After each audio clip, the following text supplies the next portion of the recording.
करो, तुम दोनों की आंखों में मैं कभी आंसू नहीं देख सकती। चलो घर चलते हैं, आज मैं तुम दोनों का मनपसंद का खाना बनाऊंगी।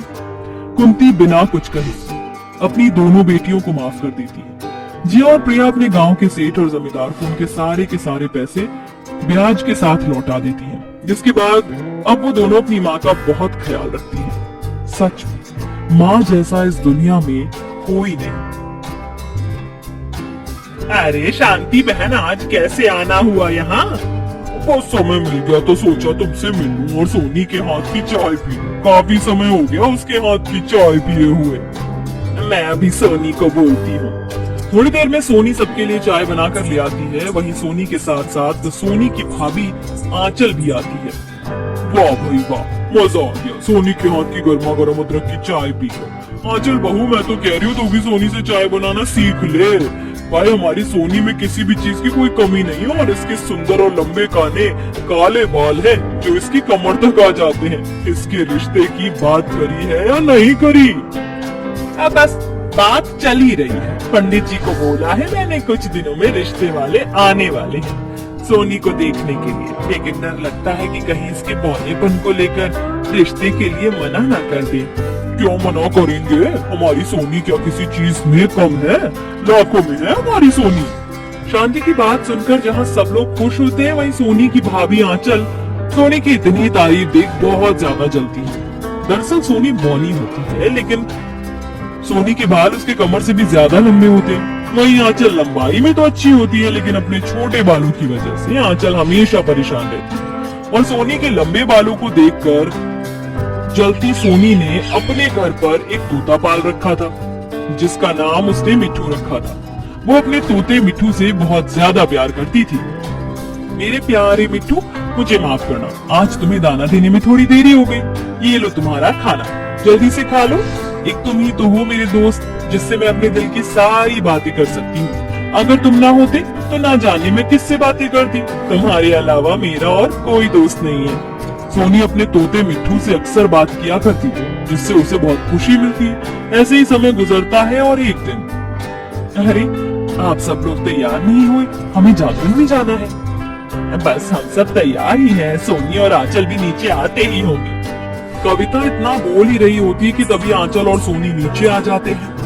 अरे वाह, आज तो सोनी बड़ी सुंदर लग रही है। ऊपर से इसके काले लंबे घने बाल इसकी खूबसूरती में तो चार चांद लगा देते हैं। लेकिन आंचल, तेरे बालों को क्या हुआ? तूने अपने बाल इतने क्यों छोटे छोटे कर रखे हैं? सुमन की बात सुनकर आंचल मनी मन सोनी से ईर्ष्या करने लगती है और कहती है, जब से इस घर में आई हूँ तब से इस बॉनी के काले लंबे घने बालों की वजह से मुझे हमेशा सुनना पड़ता है कि सोनी ऐसी है, सोनी वैसी है, सोनी के बाल अच्छे हैं। सबकी जुबान पर सिर्फ सोनी का नाम।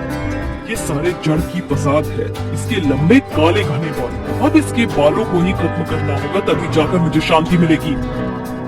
आंचल सोनी से बदला लेने के लिए उसके शैम्पू के बोतल में कुछ केमिकल मिला देती है, जिसके बाद जब भी सोनी उस शैम्पू से अपने बालों को धोया करती है तो धीरे धीरे उसके बाल झड़ने लगते हैं, जिसे देखकर सोनी काफी परेशान होती है।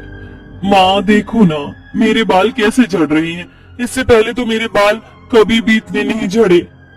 सोनी एक काम कर, तू मेरे साथ डॉक्टर के पास चल। अब डॉक्टर ही बताएगा तेरे इतने सारे बाल झड़ क्यों रहे हैं। अरे क्या माँ जी, आप भी इतनी सी बात के लिए डॉक्टर के पास जाने की क्या जरूरत है? कभी कभी मौसम या पानी की वजह से हमारे बाल टूटते हैं। वैसे भी बारिश का मौसम है, बारिश के मौसम में तो अक्सर लड़कियों के बाल टूटते हैं। आप देखना, जैसे ही मौसम खत्म होगा वैसे ही सोनी के बाल पहले की तरह ठीक हो जाएंगे। सभी लोग आंचल की बात मान लेते हैं, जिसके कारण 2 महीनों में ही अब सोनी के बाल पूरी तरह से झड़ जाते हैं और सोनी टकली हो जाती है। माँ देखो ना, ये क्या हो गया? मेरे सारे बाल झड़ गए, अब मैं क्या करूँगी? तो फिक्र मत कर, मैं तुझे अच्छे से अच्छे डॉक्टर के पास लेकर जाऊंगी। लेकिन अभी तू तैयार हो जा, कुछ ही देर में रिश्ते वाले तुझे देखने के लिए आ रहे हैं। माँ, क्या वो लोग मुझे पसंद करेंगे? कौन चाहेगा कि उनकी बहू टकली हो? बेटा तू फिक्र मत कर, लोग तुझे जरूर पसंद करेंगे और कुछ ही महीनों में देखना, फिर सारे बाल वापस आ जाएंगे। कविता के कहने पर सोनी जाकर तैयार होती है और कुछ देर में रिश्ते वाले सोनी को देखने के लिए आते हैं। जैसे ही वो लोग सोनी को देखते हैं तो सब के सब हैरान रह जाते हैं। देखिए बहन जी, हमारा बेटा राज बौना है, इसलिए हम आपकी बेटी से अपने बेटे की शादी करवाने के लिए सोच रहे थे, लेकिन आपकी बेटी तो टकली भी है। अब इस टकली को मैं अपने घर की बहू कैसे बनाऊंगी? ऐसा मत बोलिए, आप देखना कुछ ही महीनों में मेरी बेटी के पहले की तरह फिर से काले लंबे घने बाल हो जाएंगे। आप रिश्ते के लिए मना मत करिए। अगर आप इतना बोल ही रही हैं तो ठीक है, लेकिन दहेज में हमें सारा इलेक्ट्रॉनिक का सामान, बेड, अलमारी, बाइक और 5 लाख रुपए कैश चाहिए। बहन जी, हम इतना सारा दहेज कहाँ से लाएंगे? हमारी इतनी हैसियत नहीं है। अगर हैसियत नहीं है तो हमें यहाँ बुलाकर क्यों हमारा समय बर्बाद किया? माँ चलिए, यहाँ से मुझे इस तकलीफ भोली से शादी नहीं करनी। इतना कहकर राज अपनी माँ कविता को ले जाता है और बेचारी सोनी रोती रह जाती है। वहीं अंकल ये सब देखकर बहुत खुश होते हैं। सोनी जब भी बाहर जाती तो सब लोग उसे टकली टकली कहकर चिढ़ाते, जिससे सोनी बहुत परेशान होती है। अब ये सब सोनी से देखा नहीं जाता, इसलिए वो रोते हुए अपने तोते को लेकर अपने कमरे में चली जाती है। तुमने देखा ना मिट्ठू, इन लोगों ने मेरी कैसे बेइज्जती की। सब लोग मुझे टकली टकली बोलकर चिढ़ाते हैं, परेशान करते हैं। जो लोग मुझे पहले इतना पसंद करते थे, वो तो अब मुझे ढंग से देखना भी पसंद नहीं करते। क्या टकली होना कोई पाप है? मैंने तो कभी नहीं चाहा कि मेरे लंबे बालों के साथ ऐसा कुछ हो। अब मैं क्या करूं? लोगों के ताने सुन सुनकर मैं थक चुकी हूँ। मुझे पता है मेरे बाल कभी भी वापस नहीं आएंगे।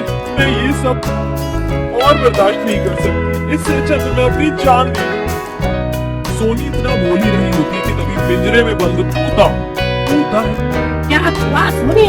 आज तुम बहुत उदास लग रही हो। तुम मुझे उदास बिल्कुल भी अच्छी नहीं लगती। हे भगवान, ये कैसे हो सकता है? ये तोता तो हम इंसानों की तरह बोल रहा है। हाँ सोनी, मैं कोई साधारण नहीं बल्कि एक मायावी तोता हूँ। एक सिद्ध बाबा ने अपनी शक्तियों से मुझे मायावी तोता बनाया था, लेकिन उसके बाद वो मेरा गलत इस्तेमाल कर रहा था, इसलिए मैं वहाँ से भाग आया और मुझे पक्षी पकड़ने वाले ने बंद कर दिया। जिसके बाद तुम्हारी माँ कविता ने मुझे खरीदा और तुम्हारे पास आई। तुम एक बहुत अच्छी लड़की हो, मैं तुम्हारी क्या मदद कर सकता हूँ? तुम तो जानते हो ना, मेरे पहले कितने लंबे काले घने बाल थे। जब से मैं टकली हुई हूँ, सब लोग मेरा मजाक उड़ाते हैं। बस इतनी सी बात। अभी देखो मैं क्या करता हूँ। इतना बोलकर उस मायावी तोते के मुंह से एक सुनहरी और चमकदार रोशनी निकलती है, जो सीधा सोनी के सर पर जाती है। और देखते ही देखते सोनी के टकले होने पर सोने के लंबे घने बाल आ जाते हैं, जो पहले से ही बहुत ज्यादा सुंदर होते हैं। ये बाल तो सच में बहुत सुंदर है। मैं तो अब पहले से भी ज्यादा सुंदर लग रही हूँ। लेकिन ये तुम नहीं जानना चाहोगे कि तुम्हारे बाल कैसे झड़े। तुम्हारे बाल तुम्हारी भाभी आंचल की वजह से ही झड़े हैं। उसने भी तुम्हारे शैम्पू में केमिकल मिलाया था, जिसके चलते तुम्हारे सारे बाल झड़ गए। मीठू की बात सुनकर सोनी बहुत हैरान होती है। वहीं दूर खड़ी कविता भी ये सारी बातें सुन लेती है, जिसके बाद कविता नीचे जाती है तो सबके सामने ये सारी सच्चाई बोल देती है। मैंने तुझे हमेशा अपनी बेटी की तरह माना और तूने ही मेरी बेटी के साथ ऐसा किया। निकल जा मेरे घर से, आइंदा यहाँ आने की कोई जरूरत नहीं है। नहीं माँ जी, मुझे माफ कर दीजिए, मुझसे गलती हो गई। मुझे मेरी गलती का एहसास हो गया है। आप मुझे घर से मत निकालिए, प्लीज मुझे माफ कर दो। अपनी भाभी को अपनी गलती का एहसास होता देख सोनी अपनी भाभी को माफ कर देती है, जिसके बाद अब सोनी अपने सोने के बालों के साथ खुशी खुशी रहती है।